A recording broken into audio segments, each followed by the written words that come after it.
Hasil survei Litbang Kompas pada tanggal 21 Juli hingga 7 Agustus 2023 menunjukkan elektabilitas popularitas Capres Bapak Prabowo Subianto dari Partai Gerindra bisa mengungguli Capres Bapak Ganjar Pranowo dan juga Bapak Anies Baswedan. Bapak Prabowo memperoleh 52,9% suara dan Bapak Ganjar Pranowo memperoleh 47,1% ya suara, dan dengan Bapak Anies Baswedan hasilnya lebih besar lagi, jadi ada selisih yang lebih besar lagi. Kalau kita melihat dari hasilnya Litbang Kompas ini sebenarnya tidak menunjukkan bahwa memang inilah situasi yang terjadi, jadi tidak mengherankan, tidak ada yang kita harus kaget karena Pak Prabowo kan merupakan juga veteran politik, artinya veteran politik di sini adalah sudah punya pengalaman. Berapa kali Pak Prabowo mencalonkan diri menjadi capres di pemilu sebelumnya. Dan memang kalau misalnya 2024 adalah waktunya bagi Pak Prabowo untuk menjadi presiden, karena dibandingkan kandidat lain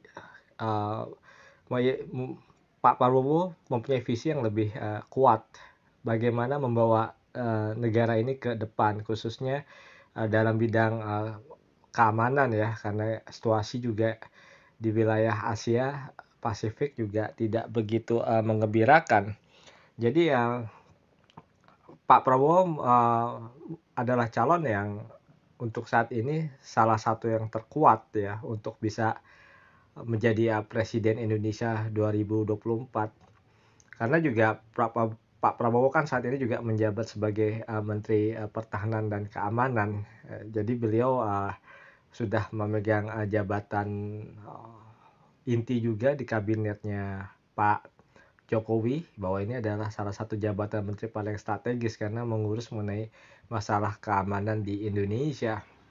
Apalagi kita lihat Pak Prabowo juga saat ini kan gencar juga untuk mengupgrade kemampuan persenjataan kita, karena beliau juga melihat bahwa sudah terjadi persaingan antar negara dalam meningkatkan konflik militer, apalagi kita bisa melihat bahwa Cina dan Amerika terus-menerus saling kejar-kejaran ya, dan juga kita melihat Cina ingin menjadi penguasa di wilayah Asia Pasifik, dan Amerika merasa terancam dengan kehadiran Cina.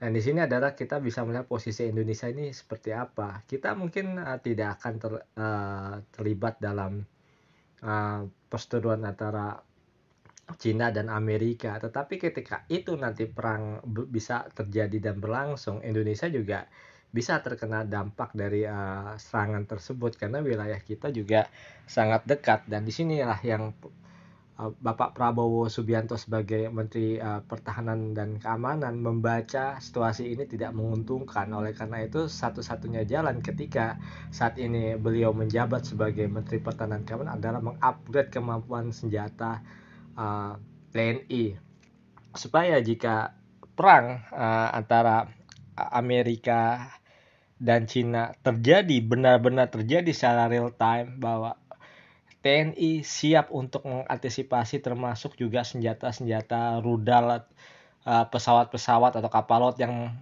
menyasar ke wilayah kita, karena ini konflik ini pasti akan luas jangkauannya, karena juga melibatkan banyak sekutu Amerika.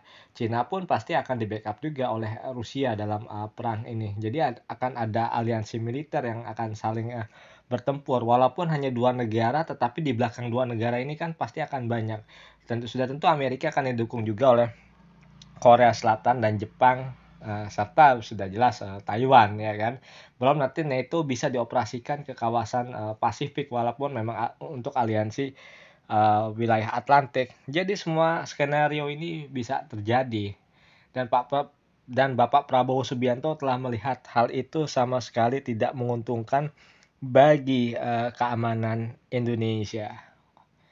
Inilah analisa singkat saya mengenai peran Bapak Prabowo dan peluang Bapak Prabowo sebagai calon presiden 2024. Saya Septo Indarto mengucapkan terima kasih banyak.